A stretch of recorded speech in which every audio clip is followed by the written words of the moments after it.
Aram Shoujounian, thank you very much for accepting my invitation. It's a really pleasure to have you on Syriana analysis. I'm pretty sure my audience will appreciate your insight, especially that you're following the situation in Armenia very closely and you're writing a lot and commenting a lot on the current developments, especially when the Second Artsakh War erupted and what followed of the Second Artsakh War. There were calls by many Armenians that the president of Armenia has the prime minister of Armenia has committed a treason by signing the capitulation agreement. And there was an internal rift between both sides, like maybe more than two sides. And there were early elections, it's not parliamentary elections, that brought Pashinyan again to power. And now we are witnessing the incursion of the Azerbaijani forces again, but not in Artsakh, but rather in Armenian sovereign territories. Now, with the end of the Second Artsakh War on November 10, 2020, a lot of Armenians said we could not have done anything in the face of Azerbaijani military superiority, and that we have to accept the capitulation treaty before we lose the rest of Artsakh. But as far as I see that the battle isn't over, and Azerbaijan is not only trying to advance in Artsakh, but also capturing territories within the sovereign lands of Armenia. Now, do you think the Armenian side committed a sin by signing the surrender deal? And what other options Armenia could have resorted to if not the capitulation deal? Yes, thank you, Kero, for having. It's really a pleasure to be with you for the first time. Yes, there have been a lot of comments and analysis since the end of the war in November 2020. It's been more than 6 months, Kero, that the November deal ceasefire was signed by the capitulator. We do have a capitulated side and a winner's side. The capitulated side agreed to have more than 7 provisions co-signed with a dictatorial regime. So we do have what they called in 2018 the beacon of democracy, signing a ceasefire deal agreement with a dictatorship. Now, as you can see, and as we saw since the November, none of the provisions have been respected. The most important being the return of the POWs, yes, the ceasefire. So there hasn't been any, let's say, more than a month where you had no shots fired. And the most important part are what they call the refugee, and what we can see from that part is actually a huge campaign going on from Azerbaijan to push all the refugees, and more than the refugees, actually, the Azerbaijani refugees, more Azerbaijani people from different parts of the region to come and install and have a new life inside the occupied regions of Artsakh. Mm-hmm. Now, if the Armenian side committed this sin by signing the surrender deal, I think if Pashinyan wasn't there and we had another leader actually since 2018, let's say if we had still Sir Sarkisyan on the power, we wouldn't have this war at first. Everything was done, Kevork, to demolish the foreign policy apparatus and our security apparatus. Since 2018, when the so-called Velvet Revolution, which was by itself a regime change but pushed by the Western powers, was one of the main objectives was to transform the national identity of Armenia's state. And when we talk about Armenian state, we talk about Artsakh too. Since the early 2000s, it wasn't no secret that Pashinyan was actually one of the main political analysts, yellow journalists, who pushed forward the idea to literally give up on Artsakh. And the division between Artsakhites and Armenians were pushed forward by Pashinyan himself and his journalist friends inside his journal. It was no secret back then that if they push forward this kind of division, one day they will have reached their, let's say, objective, and have an Armenian population who will once they had a devastating result inside a war or even clashes, they will have to say goodbye to Artsakh, and they will have to concede and say, okay, now it's time to say, to move forward and say goodbye to Artsakh and say, once and for all, let's solve this problem. It's a psychological warfare. When in 2020 the war started, if you, I think everyone saw it, how the machine worked, the propaganda machine worked for more than 40 days. They pushed the idea that we are going to win, even in the last days before the signing of November 9th. The same day of signing the agreement, Pashinyan was posting videos that we're gonna be victorious the same day. We're gonna be victorious. We will have sushi back, and sushi is in high conflict area at this moment. And just before that, we had information that we will have a counterattack and bring back the security belt around sushi. That never happened. November 9 happened instead, and we lost more than 75% of Artsakh, including Armenian territories inside the Oblast region that was pre-1991. And now the most important thing when we talk about treason is just not to call out names just for the sake for calling names against political figures. We do have a suite of some actions committed by the government and by the armed forces that with some reports coming out from different high-ranking generals, high-ranking army members, and analysts that actually were inside the armed forces, when they came out and literally explained to the population, to the civilians, how the war turned out to be a war where Armenia actually didn't even push forward his own forces to go inside Artsakh. There are many reports from different analysts and different army generals that once the ceasefire agreement was signed, they came out in December, January, and they told publicly in hours of interviews that the Armenian defense equipment, were sent on to the Artsakh territories, so the Azerbaijani can attack freely on those equipments. And because if rationally, when we think rationally, the air defense systems were held. If they were held on the Armenian territory, Azerbaijan couldn't attack our air defense system and eliminate our air defense systems. Now, what happened is they sent almost most of the air defense systems to Artsakh, so Azerbaijan can have a reason to attack and to eliminate our air defense systems. Other than that, a lot of soldiers, a lot of regiments were on hold on Goris. Goris was the entry port for Artsakh, and in Goris you had many of the Armenian armed forces who were being stand by some orders coming up from the Army General Chief of Staffs and from high ranks inside the government, telling them to not go inside and to wait, to stand by and to wait. A lot of journalists have reported on this too, how the let's say volunteer corps inside Artsakh and from Armenia who went to Artsakh were defending some defensive lines in the southern regions, and once the government came and told them to retreat because they will have the government, the state's armed forces inside those defensive lines, they pushed back.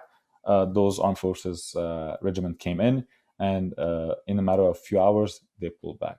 Wow. This was clearly stated by many journalists, by many armed forces members, and it is no more secret that there is a treasonous line going in since ever the November 9 was signed. it is devastating that we still have this kind of propaganda going on from the government side, trying to explain to the world and to the Armenian people mostly that they did what they had to do. Now we do not have any more choices. We have to move on, and let's keep pushing the idea of reconciliation, and we can have a peace deal. We can have an economic boost if we only can forget what happened and move on with what happened in November. You know what this argument reminds me? It reminds me of some of the Palestinians in the 90s and currently some of the Arab countries who want to sign on so-called peace treaties with Israel, which is more or less also a capitulation signatures or treaties. And they were like, yeah, we cannot face Israel, so let's do a peace and restore our territories with peaceful means, or preserve what we already have now through peace agreements. And the truth of the matter is, if we learn something from this, peace needs two sides, and both sides should have the will for to live peacefully together. And what happened since the 90s till today, since the Oslo Accords, and today, for example, in Palestine, Palestinians lost a lot of territories within the sovereign Palestinian territories recognized by the UN and the UN Security Council resolutions as Palestinian lands. And also the settlements, and a lot of settlers are coming from outside, from all around the world to Palestine. And similarly in the case of Armenia. Now, some of the Armenians say we cannot fight against this superior army of Azerbaijan, so let's sign on a treaty. But when you surrender, the other side, you give him the reason to continue. In the modern history, there are a lot of examples from Afghanistan to when the Americans invaded a lot of places in Asia and in the Middle East. Small groups of resistance were capable of targeting occupation forces. And nowadays, when I see the prisoner of wars are suffering in Azerbaijani territories, and the first thing that comes to my mind, why aren't there any guerrilla warfare groups in the Armenian defense armies who can capture Azerbaijani soldiers and to exchange them, right? So it's like it's quite difficult, yeah, no. But just imagine, Kevork, that even during the war, the Artsakh Defense Army was quite having difficult times to coordinate the attacks and the operations with the Armenian armed forces. So you had literally a disconnection between the Armenian armed forces and the Artsakh Defense Forces. You had Artsakh Defense Forces merge with some volunteer corps from different really highly expert and highly trained military regiments inside Armenia that went to Artsakh Defense Forces and to volunteer inside the Artsakh Defense Forces. And so when the November 9 was signed and they were told to stop their operations, they were quite in the air when they actually said, but how can this happen if even a few days ago we had some orders coming up from Armenia, even from Artsakh, telling us to continue until the end, and to move forward with what their operations were doing on the ground. So there's a disconnection, and that disconnection is still gonna haunt us for quite a few years. Unfortunately. Now, at the moment, Azerbaijan is trying to capture, as I mentioned, Armenian sovereign territories. What are the locations that Azerbaijan is trying to capture now? And what is the Armenian strategy besides calling on this so-called international community to do something? Yes, so it's a quite a difficult situation. You have Azerbaijan, so again, a dictatorship that has maximalist approach, that no longer, and this is kind of proves all the constructivist and liberal ideologues that thought that if you had a peace deal signed between Armenia and Azerbaijan, that this will end there. So if Artsakh story is gone, then you will have peace between those people. What we see is exactly the opposite. Azerbaijan is going after maximalist goals.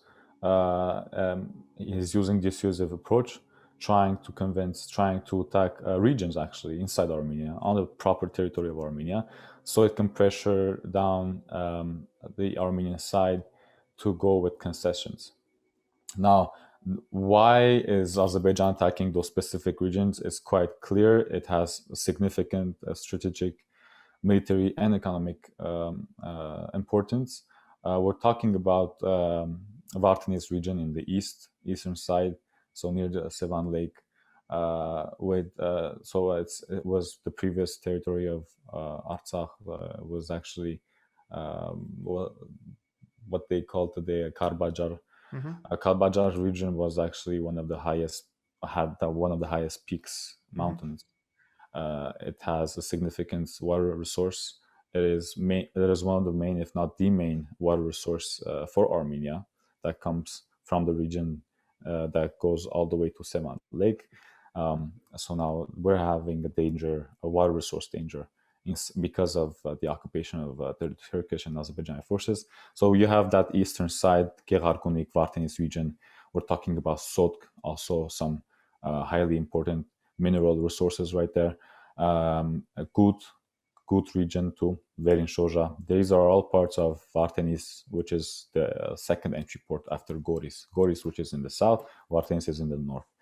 Now the second part in the eastern side, as you will guess, is the Goris area, Sev Lake, which is also called the Black Lake, was actually an Armenian lake, fully Armenian lake.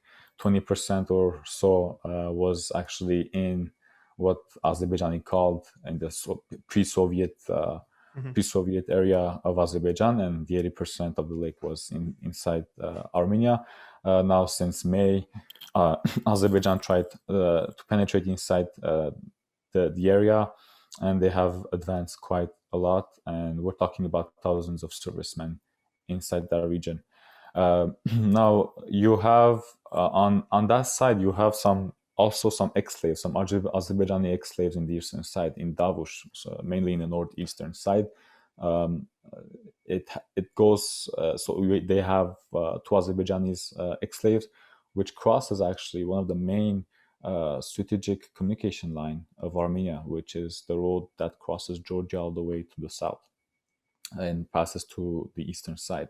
The highway is one of the main transport communication line in Armenia, and when Azerbaijan is trying to make pressure the Armenian side to hand over those ex-slaves, he will have quite significant, important control over those transport lines inside the northeastern part, and that will significantly, as you can imagine, destroy the economic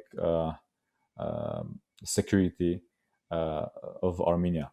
Now, on the western side, you have Yerakh, that has been at the center of the Armenian news since quite now a few days now. Yerakh is at the crossroads between it is on the border between Nakhichevan and Turkey, and it has the M16 M2 highway, which is again one of the main strategic areas, economic transport lines of Armenia that crosses north-south. And so if there is actually another ex-slave in the region too, it's the Dikhanashen ex-slave. The government has been pushing the propaganda in the last month, saying that Dikhanashen is no longer Armenian, we can move on.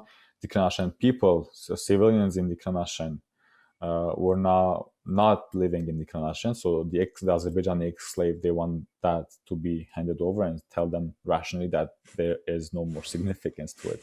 So if we do hand over the Dikhanashen ex-slave, which is again at the crossroad of the highway, and again it's on the crossroad between Turkey, Nakhichevan, which is Azerbaijani territory controlled territory, and it will significantly again destroy the economic security inside Armenia.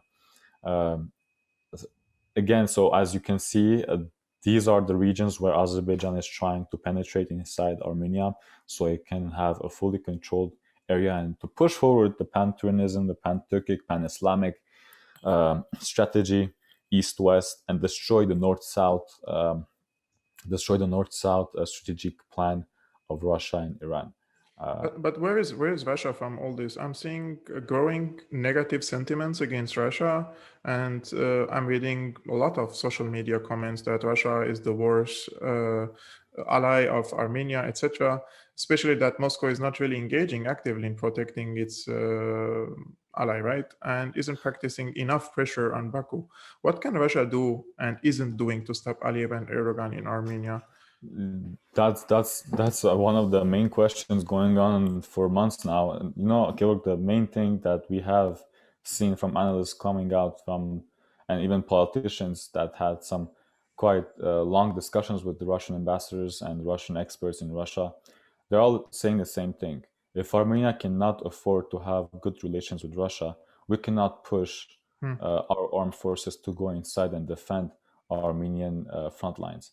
If the Armenian side cannot afford to defend its own and to actually fight against the aggression, why should a third party state jump inside Armenia and try to defend some front lines? The argument was pushed also during May when Azerbaijani penetrated inside Syunik, so inside the southern region of Armenia, which is one of the most important region inside the Caucasus.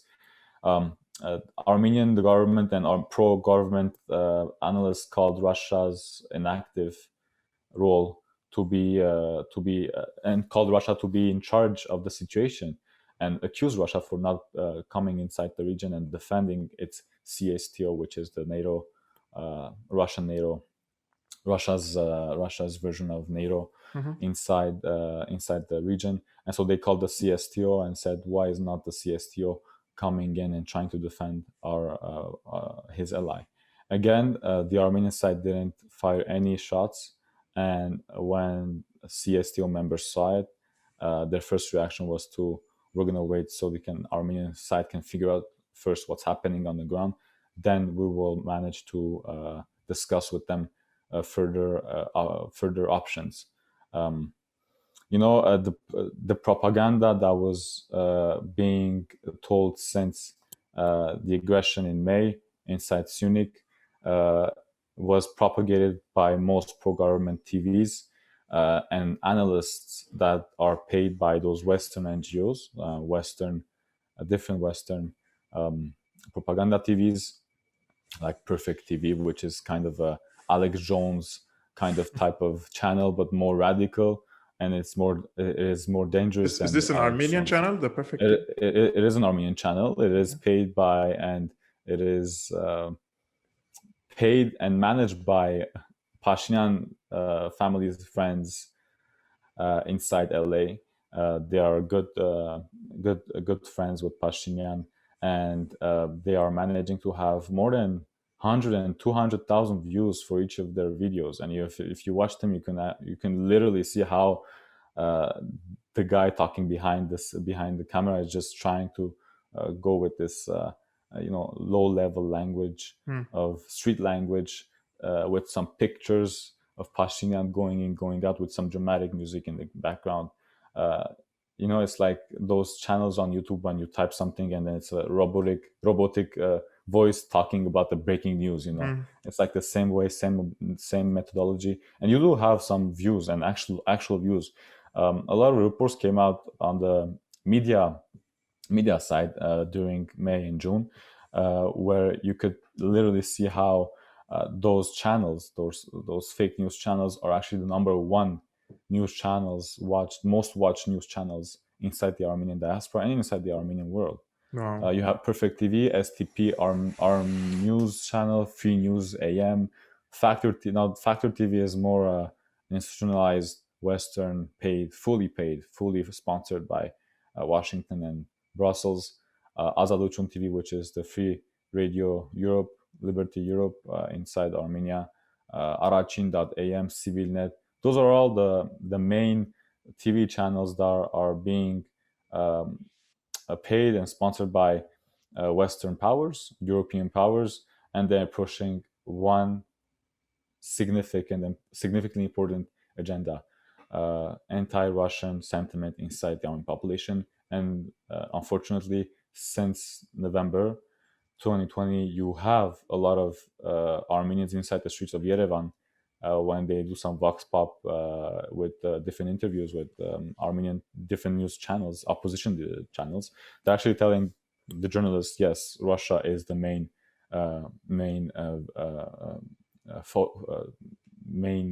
state that should be blamed for all this massacre that we had in September and October 2020. They're blaming Russia. Russia is the only actor that should be kicked out from Armenia, and we should have NATO partners and Western powers dealing with our security apparatus. Yes, So maybe this is maybe through those socks can defend Armenian national security. My last question was about how Pashinyan was able to convince a lot of Armenians. Like, we're not talking about now, Aram, that there may be some people who are misled. Let's be real. There are really considerable number of Armenians in Armenia. They believe in Pashinyan. So, and the rift is real, and the diasporans have a different opinion. So the rift is becoming bigger, and I'm not seeing that both sides can reconcile to reproduce national cohesion between the Armenians. Right?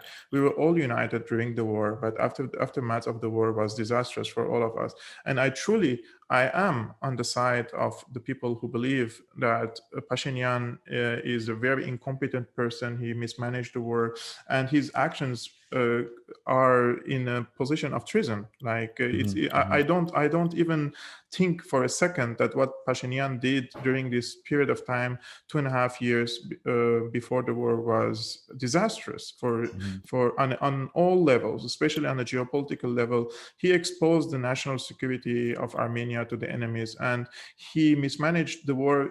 Some people say mismanaged, some people say he on purpose mismanaged this. So I can't really come to that conclusion, but in all ways, what he has done to the Armenian existence, our existence in threat now. We are in existential threat, and what's happening at the moment in Armenia, in my opinion, is depressive, because we don't have any cards to play.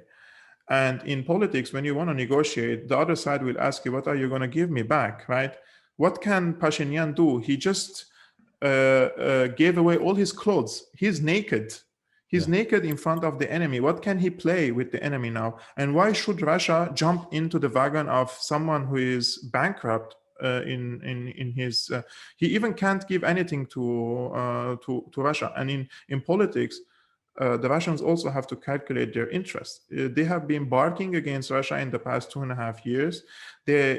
His team was injecting anti-Russian sentiments. He was kicking out any pro-Russian officials, especially within the security apparatuses and the military. He brought the Armenian nation on its knees. This is my opinion about it, and I lost a lot of friends because of this. Even some of my relatives are blaming me for my position. So what I'm saying is, a lot of people still believe in Pashinyan and still believe that the so-called peaceful approach towards Azerbaijan could be productive, which is what is happening now is exactly the opposite, because we warned about it. Look, I'm not saying I told you so, because I don't even claim that I've been following the Armenian case closely before the war.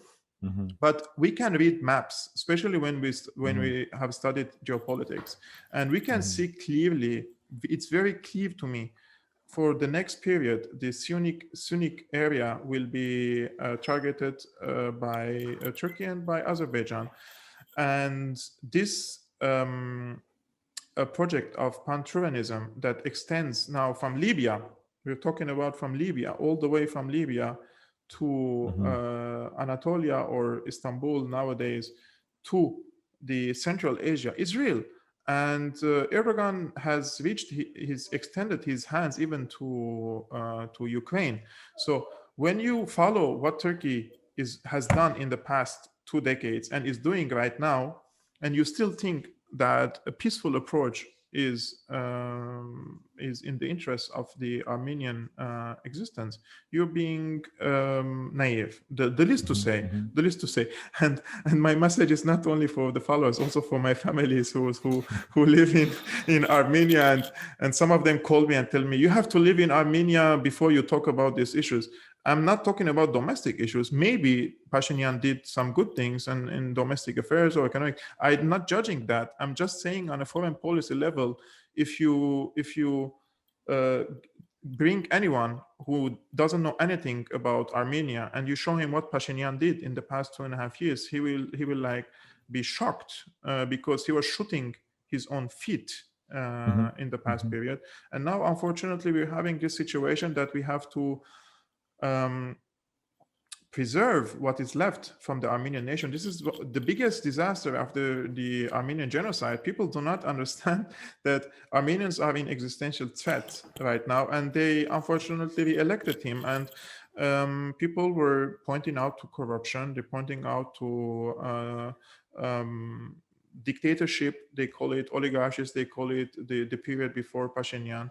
So all this keeping him in power. But my last tiny question for you is, do the people in Armenia, those who live now in Armenia, understand that losing Artsakh and now this incursion of Azerbaijan inside Armenian territories means exposing the strategic depth of Armenia to the enemy, or do they not care at all? I'm gonna say it really simply, in the simplest way. Their first number one priority right now is to survive, and to survive, their parameters are quite simple: have a job, have a peaceful life, with no one shooting around, and no one trying to disturb their all day life, everyday life. When you talk about Pashinyan and the way he will have to talk with negotiate, it's in the diplomatic world, it's quite difficult to see a leader who capitulated, who has 20%, not even a majority of support from its civilians. Let's underline that, because less than 50% participated in the elections, and more than 50% of the electorate population didn't vote for him. So you have almost 600,000 people who did not participate in the elections. This is a huge number for Armenia, for a population of almost between 2-3 million inhabitants. And so you have a tiny population controlling all the future of an entire nation at this moment. It is the result of 30 years of anti-Russian propaganda. It is the result of this bubble created by those Western puppets inside Armenia, trying to put out a picture of a dictatorship, while forgetting that in the past 3 years, those same NGOs in the past 3 years did not comment any of the democratic violations the current regime did to journalists, to political figures, to civilians. We're talking about a government who attacked families, who lost soldiers, who lost their sons during the war. It is unusual. It is a historic step that Armenia did in June 21 during the election day. We had the very first government inside the history of human race where the leader lost the war. The leader did not capitulate. The leader tried to advance the idea of having an election. And finally, a leader who actually won the elections. We normalized that. That's really... We normalized that. And we had all the support of Western powers in clapping Nikol Pashinyan's regime and for their elections. And different diaspora organizations. For instance, AGBU was the very first organization to actually congratulate the Prime Minister's elections and for having fair elections and for standing by his promises on Artsakh. This is an organization. This is quite worrying to see how it is going to destroy relations between diaspora and Armenia, and the government is trying to put out the thing, a picture of good. We're trying to rebuild our relations with the diaspora, but unfortunately, the diaspora have seen it and has experienced it, how the government itself betrayed all the efforts the diaspora and organizations were doing, the Armenian national committees were doing around the world for almost 50 days of war, and even post 50 days of war. We were trying, for instance, in Canada, I'll give you an quick example. The Canadian government, in his assessment inside the parliamentary session on foreign affairs, openly said, the Global Affairs of Canada openly said, around the dossier of Bayraktars and the Canadian cameras that were being used on the Bayraktars. When the Bayraktar were crashed in Armenia, the Canadian government reached out to the Armenian government and told them that they're ready to cooperate, and if it was possible to have access to those drones and to have concrete proofs, and to send, so they can send their agents, investigative agents on the ground, on the field, and to investigate what happened with the Bayraktar and the Canadian sensors and Canadian West cameras. What was the response of the Armenian government? They refused. They refused to cooperate with the Canadian government on the investigation of Canadian military equipment being used on a Turkish drone. And this was in the assessment of the Global Affairs of Canada, and it was quite a big shock for the entire Armenian Canadian community inside Canada, trying to figure out how the hell this happened. How the hell we managed for almost 3 months, more than 3 months, to convince the government to stop all, and we successfully did in April. We stopped all the military contract with Turkey. Canada stopped all the military contract with Turkey, and unfortunately, the Armenian side did the exact opposite. So this is one of the pictures that the diaspora Armenian communities have around the world. The same thing happened in France when President Macron, told the Armenian communities representative that we tried to call Prime Minister's office and we didn't have any response from them. And we were this ready to recognize the Republic of Artsakh, and we did not have the green light from the government of Armenia. This was the inside open reports of CCAFs and different French Armenian community organizations. And this is the relations that we have at this moment. Unfortunately, Russia's it's quite difficult to analyze what Russia's long-term or even short-term objectives are, but it's clear that Russia's short-term objectives are being reached out with the same agenda as and the same objectives as the Western powers. Pashinyan is today's key partner for the West and for Russia inside the region, because at this moment it is doing what Russia's military, military elite and political elite is trying to figure out inside the region. I agree. I think in the last elections, Russia also had a preference for Pashinyan, because for them they wanted a weak leader to be in their hands, because he already lost the war and he knows that he will be in dire need for Russian support in the next period of time in Armenia. And a strong leader that could negotiate with Russia. Yes, that would be a stop for Russia's agenda inside the region. Look, in Syria, the Russian forces are there, but they cannot impose or force the government in Syria to do anything, because they have Syria has a leader that they need to negotiate with. Just today, the Syrian army started its offensive in Daraa again against the groups who were reconciled with the government, but they betrayed and they backstabbed and they started to shoot. The Russians wanted to de-escalate the situation, but the decision is in the hands of the Syrian government, not in the hands of Russia. But now in Armenia, for Russia to have a person who is weak, who is already defeated. It's a better option than a person who could come with a strong character and a personality who can manage the affairs of Armenia. This is very unfortunate what I'm saying. The situation, I mean, it brings tears to our eyes, seeing all this dire situation in Armenia. It's our fatherland. And the last message that I want to send to, if there are people watching us from Armenia, we are not, especially those who are only with Pashinyan, we're not your foes. We are watching the situation in Armenia with pain, and whenever Armenia needed us, we were there for Armenia in support for it with all the means possible.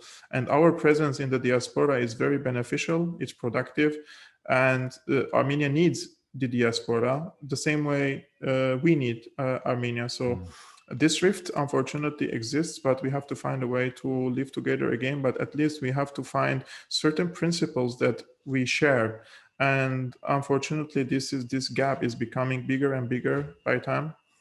We need a miracle, but let's stay a little bit positive before we close this video.